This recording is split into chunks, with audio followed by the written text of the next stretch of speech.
মা কিন্তু কোনো হোটেলের শেফ না, কিন্তু সংসার নামক যেই হোটেল সেখানের কিন্তু সবচেয়ে বড় শেফ হচ্ছে মা। যে স্থানটা কেউ দখল করতে পারে না এবং মা ছাড়া অচল থাকে প্রতিটা সংসার।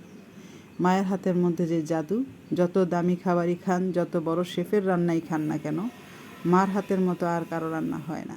এই স্বাদ যেন পৃথিবীর কোনো খাবারেই খুঁজে পাওয়া যায় না।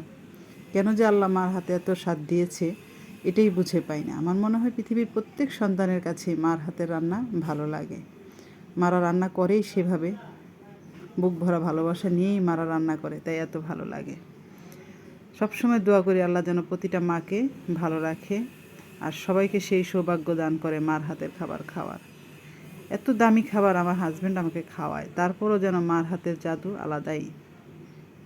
হয়তো দামি দামি পাতিলে আমরা রান্না করি, কিন্তু মার পাতিলগুলো কিন্তু এত দামি না, তারপরও স্বাদে ভরপুর থাকে রান্না।